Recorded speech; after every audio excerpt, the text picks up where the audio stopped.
కీర్తన 113వ కీర్తన 2-3 చరణాలు మనం చదువుకుందాం.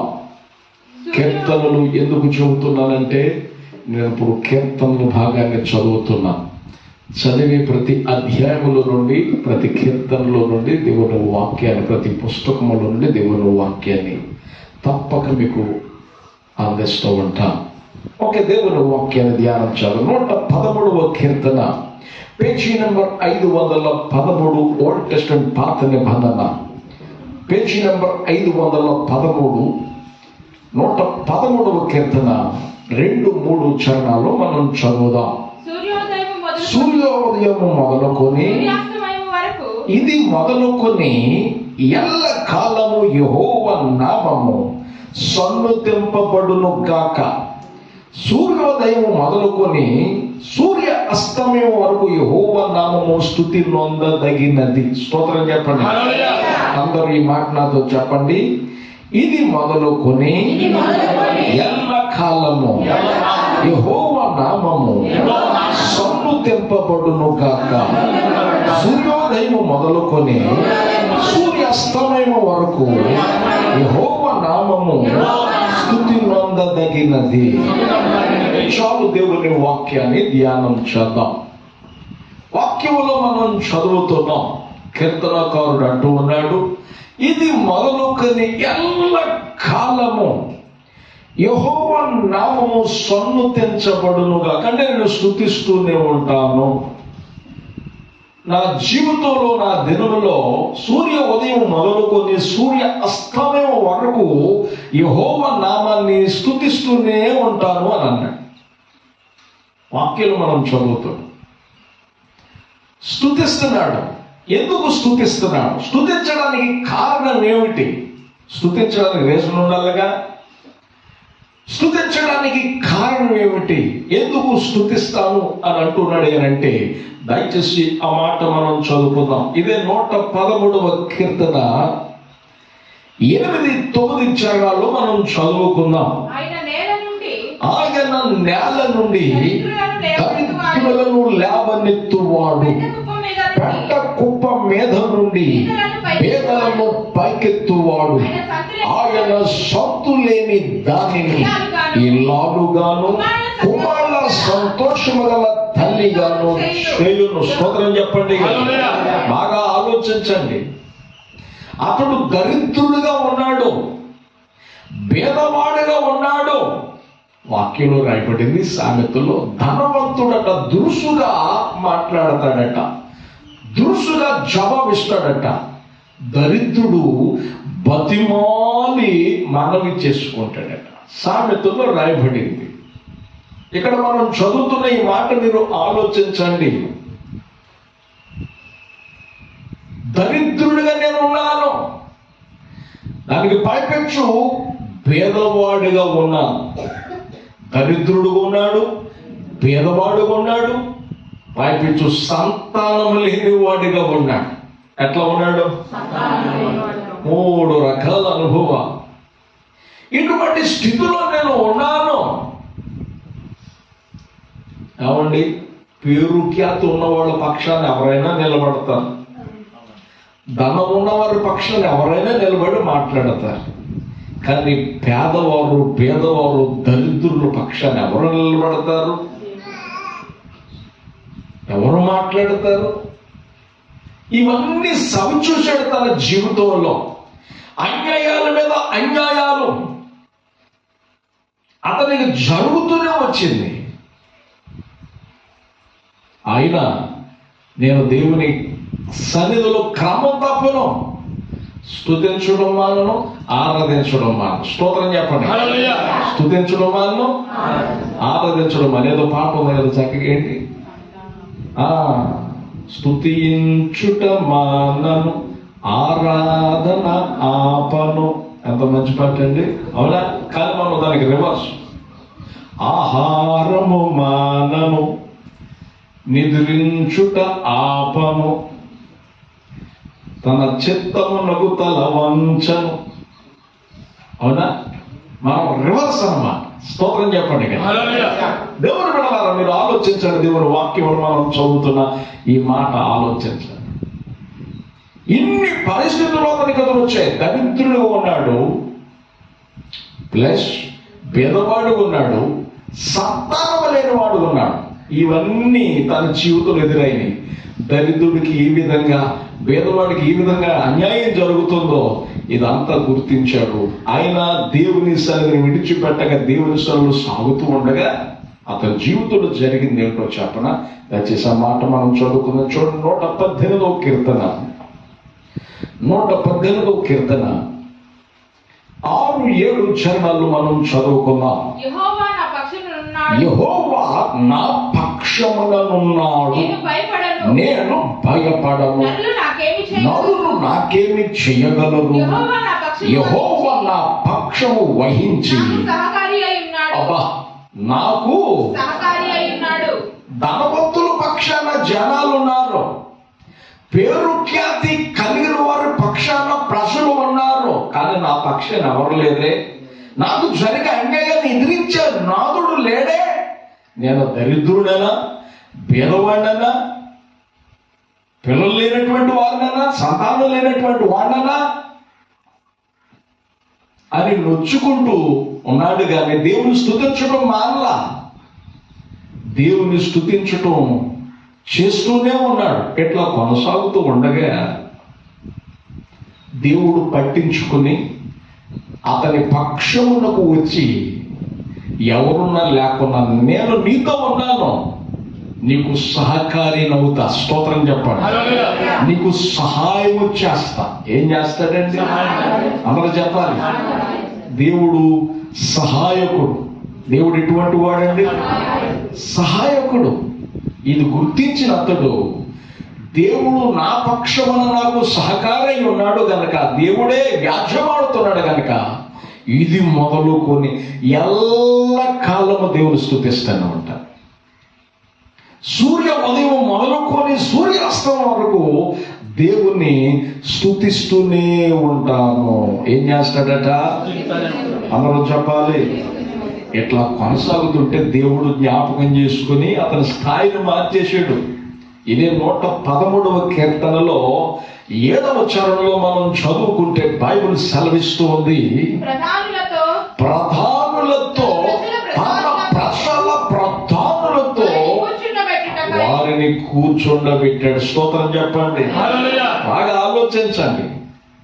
క్రమం తప్పక దేవుని సన్నిధిలో సాగుతూ, దేవుని స్తుతిస్తూ, దేవుని ఆరాధన చేస్తుంటే దేవుడు అతనికి సహకారై అతని పక్షమున నిలిచి సహాయపడుతూ ఉంటే, ఇంకా దేవుని స్తుతిస్తూ కొనసాగుతూ ఉండగా దేవుడు పట్టించుకుని తన ప్రజల ప్రధానులతో దేవుడు కూర్చోండబెట్టాడు. స్తోత్రం చెప్పండి. అధికారం కట్టబెట్టాడు, పదవి కట్టబెట్టాడు, స్థాయిని ఆశీర్వదించాడు, స్థితిగతిని, ప్రతి పరిస్థితిని దేవుడు అతని జీవితంలో మార్చివేశాడు. స్తోత్రం చెప్పండి. ఎంత అద్భుతమైన విషయం. దేవుడు ఎప్పుడైతే మార్చాడో గౌరవం పెరిగిపోయింది, విలువలు వచ్చేసాయి. అందరూ కూడా ఆశ్చర్యపోతూ సహాయపడతా ఉన్నారు. అందుచేత అతడు అంటాడు, ఇది మొదలుకొని నేను ఎల్లకాలం దేవుని స్తుతిస్తూ ఉంటాను. ఈ స్థితికి కారణం దేవుడు. ఎవరండి? చెప్పాలి కదా. ఈ స్థితికి కారణం ఎవరు? దేవుడు. అందుచేత దేవుని స్తుతిస్తూనే ఉంటాను. దేవుడిని ఏం చేస్తాడట? అందరూ చెప్తారు, స్తుతిస్తూ ఉంటాడు. ఇట్లా స్తుతిస్తుండగా పేరు వచ్చేసింది, ఖ్యాతి వచ్చేసింది, స్థాయి మార్చిపడిపోయింది, దరిద్రత తొలగిపోయింది, భేద స్థితి తొలగిపోయింది. చివరికి ఎట్లా చేశాడో తెలుసా దేవుడు? 113వ కీర్తన 9వ చరణంలో, ఆయన సొత్తు లేని దానిని ఇల్లాలుగాను, ఏదో ఒక బిడ్డను ఏమయ్యా అని నేను అడిగితే కుమారుని ఇచ్చాడట దేవుడు, కొడుకుల్ని ఇచ్చాడట. ఎవరిని ఇచ్చాడట? చెప్పాలి కదా. ఎంత అద్భుతమండి. లేట్ అవ్వచ్చు కానీ దేవుడి కానీ లేటెస్ట్గా ఉంటుంది మన జీవితం. ఎట్లా ఉంటుందండి? చెప్పాలి గట్టిగా. లేట్ అవ్వచ్చేమో కానీ లేటెస్ట్గా ఉంటుంది దేవుని కార్యం. అందుకే బైబిల్లో మనం చదువుతున్నాం, కుమారుడు సంతోషము గల తల్లిగా మేనేజ్ చేశాడు. ఇప్పుడు పేరిచ్చాడు, ఖ్యాతి ఇచ్చాడు, దరిద్రత తొలగించాడు, భేద స్థితి తొలగించాడు, ఆ స్థితి నుంచి లేవనెత్తాడు. ఇప్పుడు సంతానము కూడా ఇచ్చాడు దేవుడు. ఏమిచ్చాడండి? చెప్పాలి గట్టిగా. అందుకే దేవుని ఇది మొదలుకొని దేవుని స్తుతిస్తాను. ఈ స్థితికి కారణం దేవుడు. నేను స్తుతిస్తూనే ఉంటాను. ఎట్లా స్తుతిస్తూ పోతూ ఉంటే వాక్యం ఏం సాగిస్తుంది తెలుసా? ఆ మాట మనం చదువుకుందామా? 115వ కీర్తన 14-15 చరణాలు మనం చదువుకుందాం. 115వ కీర్తన 14-15 చరణాలు. యెహోవా మిమ్మును మీ పిల్లలను వృద్ధి పొందించును. స్తోత్రం చెప్పండి. నాటిన దేవుడు, నీళ్లు పోసే దేవుడు, అభివృద్ధి పరిచే దేవుడు. ఇంకోటి చెప్తున్నాను, యేసయ్య గారి పాట, చక్కటి పాట ఉంది. ఏమిటది? విత్తినది ఒకరు, నీరు పోసింది వేరొకరు, ఎరువు వేసింది ఎవరైనను, వృద్ధి చేసింది నీవే కదా. Praise the Lord. హల్లెలూయా. విత్తేది ఆయన, నీరు పోసేది, అభివృద్ధి పరిచేది నువ్వు. ఎత్తొచ్చు, నీరు పోయొచ్చు, ఎరువు వేయొచ్చు, కానీ వృద్ధి చేయడం ఎవరి చేతిలో ఉంది? చెప్పాలి. దేవుడి చేతిలో ఉంది. వృద్ధి పరచటం, అభివృద్ధి పరచటం దేవుని చేతిలో ఉంది. నరుల ప్రయాస చేత అది ఎంత మాత్రం ఎక్కువ కాదు, దేవుని చేతిలో. దేవుడు ఆది కాలంలో ఆదాము అవ్వలను దేవుడు సిద్ధపడి తయారు చేసినప్పుడు దేవుడు ఏమన్నాడో తెలుసా? మీరు ఫలించి అభివృద్ధి చెందండి, విస్తరించండి, భూమిని నింపండి. ఎంత అద్భుతమైనటువంటి ఫలింపు వాక్ దేవుని బిడ్డ. ఎంత అద్భుతమైన విషయం. చక్కగా మనం ఆలోచన చేద్దాం. బైబిల్లో మనం చదువుతున్నాం, మిమ్మును మీ పిల్లలను ఏమిటట? యెహోవా మిమ్మును మీ పిల్లలను. చూసారా? అతడు క్రమంగా సాగిపోతున్న ద్వారా, దేవుని ఆరాధించడం ద్వారా దేవుడు ఏం చేశాడంటే అతన్ని పట్టించుకుని అతనికి పేరు ఖ్యాతి ఇచ్చి, దరిద్రత నుంచి లేవనెత్తి, భేదస్థితి నుంచి లేవనెత్తి, హీనస్థితి దేనస్థితి నుంచి లేవనెత్తి, తర్వాత చేతుల చేత మార్చేసి, సంతానం లేని అతనికి సంతానం ఇచ్చి, తన ప్రధానంతో కూర్చుండబెట్టి పేరు ఖ్యాత అనుగ్రహించి, దేవుడు అంచెలంచెలుగా అతను బట్టి దేవుడు అతని పిల్లలను వృద్ధిలోకి తీసుకొస్తున్నాడు. స్తోత్రం చెప్పండి. అతనిని బట్టి అతని పిల్లల్ని వృద్ధిలోకి తీసుకొస్తున్నాడు. యోసేపును బట్టి తన అన్నలకు కరువు అనేది తెలియకుండా దేవుడు పోషించాడు. యోబును బట్టి తన పిల్లలకు విందులు విలాసాలైపోయినాయి. దేవుని బిడ్డలారా, ఒకడు ఖచ్చితంగా ఇప్పుడు దానియేలు ఉన్నాడు. దానియేలుకు స్నేహితులు ఉన్నారు, షడ్రక మేషక అబేద్నెగో. దానియేలు ద్వారా షడ్రక మేషక అబేద్నెగో స్థాయిలు, బబులోను సామ్రాజ్యంలో మార్చబడ్డాయి. స్తోత్రం. చూశారా? భక్తి కలిగిన మనం ఉంటే, భక్తి కలిగిన వారి సహవాసం మనం చేస్తే, వారిని బట్టి దేవుడు మనం దీవిస్తాడు. అబ్రహామును బట్టి లోతును తప్పించలేదా? ఆ నాశనములో నుండి తప్పించలేదా? అగ్ని గంధకాల నుంచి దేవుడు తప్పించలేదా? అబ్రహామును బట్టి దేవుడు లోతును తప్పించాడు. లోతును అబ్రహాము ద్వారా లోతును ఆశీర్వదించాడని బైబిల్ సెలవిస్తాం. దేవుని బిడ్డలారా, అతని ద్వారా అతను క్రమం తప్పక దేవుని స్తుతించడం ద్వారా అతని స్థితిగతులన్నీ మారిపోయాయి. స్థితిని మారుస్తుంది అన్నది వాస్తవం. అతను ఎప్పుడైతే అట్లా కొనసాగుతూ ఉన్నాడో, దేవుడు అన్నాడు, నీకు స్థితి మార్చానుగా, సంతానం ఇచ్చానుగా, ఇప్పుడు నిన్ను నీ పిల్లలను వృద్ధి పొందిస్తా. ఏం చేస్తాడట? చెప్పాలి గట్టిగా. ఎంత అద్భుతమైన విషయం అంటే, నిన్ను నీ పిల్లలను వృద్ధి పొందించదను, భూమి ఆకాశములను సృజించిన యెహోవా చేత మీరేమవుతారు? ఎస్, మిమ్మల్ని ఆశీర్వాదానికి వారసులు అవడానికి పిలిచాను. దేనికి వారసులు అవడానికి? అందుకే 21వ కీర్తన 3వ చరణంలో మనం చదువుకుంటే అక్కడ రాయబడింది, ఆ మాట చదువుదాం. 21వ కీర్తన 3వ చరణం చదువుకుందాం. శ్రేయస్కరమైన ఆశీర్వాదములతో నీవు అతనిని ఎదుర్కొనుచున్నావు, అతని తల మీద అపరంజి కిరీటము నీవు ఉంచి ఉన్నావు. స్తోత్రం చెప్పండి. బాగా ఆలోచించండి. దేవుడు తల మీద ఉన్న అపరంజి కిరీటము తీసి మనకు పెట్టి, మన తల మీద ఉన్న ముళ్ళ కిరీటం దేవుడు పెట్టుకున్నాడు. స్తోత్రం చెప్పండి. అంటే నీకు రావాల్సిన శిక్ష, నాకు రావాల్సిన శిక్ష ఆయన వేసుకుని ఆయన సంతోషాన్ని మనకిచ్చాడు. అది దాని అర్థం. నువ్వెప్పుడు ఆశీర్వాదకరంగా ఉండాలయ్యా అని ఆశీర్వాదాలు ఎదుర్కొంటూ వస్తే నువ్వు మురుగుతోనూ, పాపంతోనూ, మరణంతోనూ, శాపంతో కనిపిస్తున్నావు.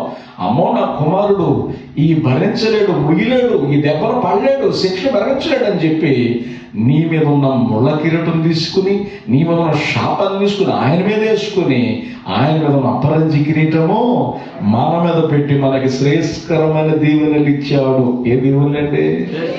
చెప్పాలి కదా. స్వరాష్ట్రమైన, అతి స్వరాష్ట్రమైన ఆశీర్వాదాలు దేవుడు మనకు అనుగ్రహించాడు. దేవుని బిడ్డలారా, వాక్యం సర్వస్వం స్తుతించటం నువ్వు చేసినప్పుడు, మానక క్రమం తప్పక కొనసాగుతున్నప్పుడు నువ్వు దీవించబడతావు. అసలు శాపం అనేది ఎందుకు తెచ్చుకుంటామో తెలుసా? శాపం అనేది మనకి ఎందుకు వస్తుందో తెలుసా? దీవెన అనేది ఎందుకు కలగకుండా ఉండటానికి కారణం ఏంటో తెలుసా? దయచేసి మాట్లాడుతున్న 119వ కీర్తన 21వ చరణాన్ని మనం చదువుకుందాం. గర్విష్ఠులను నీవు గద్దించుచున్నావు, నీ ఆజ్ఞలను విడిచి తిరుగువారు శాపగ్రస్తులు. ఏమైపోతున్నారండి? దేవుడు మన ఆశీర్వాదానికి వారసులుగా పిలిచాడు, ఫలించి అభివృద్ధి చెందేదానికి దేవుడు మనల్ని పిలిచాడు. కానీ మనం ఏం చేసుకుంటున్నాం? ఇందాక చెప్పాగా, ఆరాధన ఆపను కదా, ఆహారము మానను, నిద్రించుట మానను, నిద్రించుట ఆపను, తన చిత్తమునకు తల వంచను. అందుకే మనకి శాపం. అందుకే మన జీవితంలో ప్రతికూల పరిస్థితులు. దేవుని బిడ్డలారా, ఇప్పుడు వర్షం వచ్చిందని ఆహారం ఆపేశామా? కానీ ప్రార్థన ఆపేస్తున్నా. స్తోత్రం చెప్పండి. దేవుడు మందిరాన్ని కొట్టేస్తున్నాం, అవునా కదా? ఇప్పుడు సాయంత్రం పూట్ల ఆరాధన అంటే కరెంటు ఉండి లేక గాలిలో వర్షం ఆపుతున్న సహజం. పునరుత్థానపు ఆరాధన ఎందుకు ఆపాలి? ఎవరు వచ్చినా రాకున్న ఆరాధన మాత్రం కొనసాగాలి. స్తోత్రం చెప్పండి. సుడిగాలైనా జడివాలైనా ఏ పరిస్థితి అయినా ఆదివారపు ఆరాధన నీవు ఫెయిల్ అవ్వకూడదు, ఆగిపోకూడదు. దేవుని సన్నిధిలో మనం కనబడవలసిన వారమై ఉన్నాం. బైబిల్ సెలవిస్తోంది, మనం చదువుతున్నాం, భూమి ఆకాశములు సృజించిన యెహోవా చేత నీవు ఆశీర్వదించబడతావు, నీవు నీ కుటుంబం ఆశీర్వదించబడతావు. కాబట్టి మానక దేవుని స్తుతించు. మానక దేవుని స్తుతిస్తున్నాను కనుక ఉన్న దరిద్రం తొలగిపోయింది, శాపం తొలగిపోయింది, భేదతనం తొలగిపోయింది, పేదతనం తొలగిపోయింది, హీన స్థితి తొలగిపోయింది. నా స్థితిగతులు దేవుడు మార్చేశాడు. సంతానం కూడా దేవుడు అనుగ్రహించాడు. పైపించు సంతానాన్ని కూడా దేవుడు ఆశీర్వదిస్తానంటున్నాడు. స్తోత్రం చెప్పండి. సంతానము కూడా ఏం చేస్తాడట?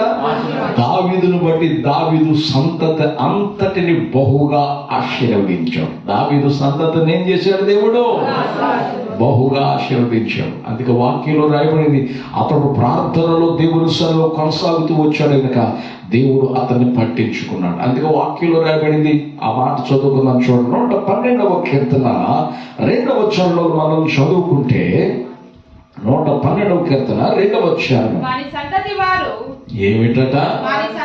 చూశారు, ఇప్పుడు సంతానం ఇచ్చాడు దేవుడు. ఇప్పుడు తనను బట్టి అతని సంతానం గురించి మాట్లాడుతున్నాడు. వారిని సంతతి వారు అభివృద్ధి చెందడమే కాదు, భూమి మీద ఏమవుతారట?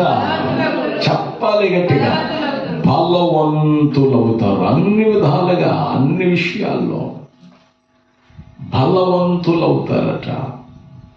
దేవుని బిడ్డలారా, ఎంత మంచి మాట! వాళ్ళు అభివృద్ధి పరచడమే కాదు, బలవంతులుగా చేస్తాడట. ఎట్లా చేస్తాడట? వారి సంతతి వారు భూమి మీద బలవంతులగుదురు. స్తోత్రం చెప్పండి. ఆమేన్, హల్లెలూయా. అంతేకాదు 3వ చరణంలో కూడా మనం చదువుకుంటే ఏమిటట?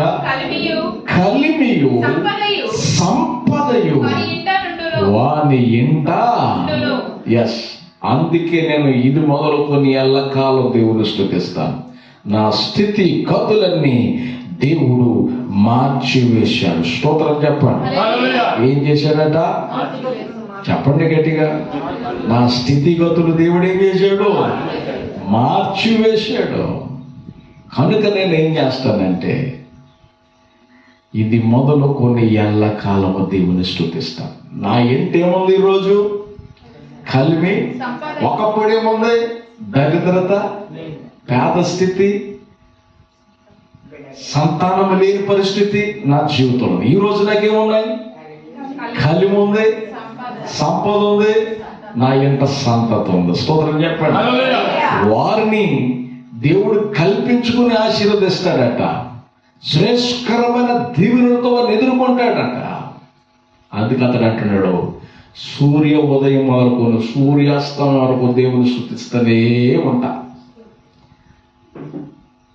ఏమిటంటే, దేవుని పని మనం చేస్తే మన పని ఏం చేస్తాడు? దేవుని కొరకు ఒక అడుగు వేస్తే దేవుడు మన కొరకు ఎన్ని అడుగులు వేస్తాడు? 10 అడుగులు వేస్తాడు. స్తోత్రం చెప్పండి. ఎవరిని మనం ఒక అడుగు వేస్తే దేవుడు 10 అడుగులు వేస్తాడా? మీరు అనొచ్చు. ఆయన అగాపే ప్రేమ, కారణం లేకుండా ప్రేమించిన ప్రేమ, ఏది ఆశించకుండా ప్రేమించిన ప్రేమ మన కొరకు 10 అడుగులు కాదు, 100 అడుగులైనా వేస్తాడు. అపారమైన ప్రేమ. మనమంటే చాలా ప్రేమ దేవునికి. స్తోత్రం చెప్పండి. మనమంటే దేవునికి ఏమిటండి? చాలా ప్రేమ, అపారమైన ప్రేమ. అందుకే బైబిల్ సెలవిస్తుంది. భక్తుడు అంటున్నాడు, ఇది మొదలుకొని ఎల్ల కాలము యెహోవాను స్తుతిస్తాను. సూర్య ఉదయం మొదలుకొని సూర్యాస్తమయం వరకు నేను ఏం చేస్తాను? యెహోవా నామాన్ని స్తుతిస్తాను అంటాను. నీ జీవితంలో కూడా ఎన్ని ఒడిదుడుకులు వచ్చినా, ఏ పరిస్థితులు నీకు ఎదురైనప్పటికీ మానక దేవుని సన్నిధిలో సాగగలిగితే, మానక దేవుని ఆరాధించగలిగితే, మానక దేవుని మహిమపరిస్తే దేవుడు నీ పరిస్థితిని మార్చేస్తాడు. దేవుడు ఏం చేస్తాడు? చెప్పాలి గట్టిగా, నీ పరిస్థితిని మారుస్తాడు. నీ పరిస్థితి మార్చబడాలంటే మనం ఏం చేయాలో తెలుసా? ఇది మొదలుకొని ఎల్లకాలము దేవుని స్తుతించు. దేవుని స్తుతించడం ద్వారా ప్రతి పరిస్థితుల్లో మార్చబడతాయి. దేవుని స్తుతిద్దామా? తలవంచండి, ప్రార్థించాలి. Praise Jesus.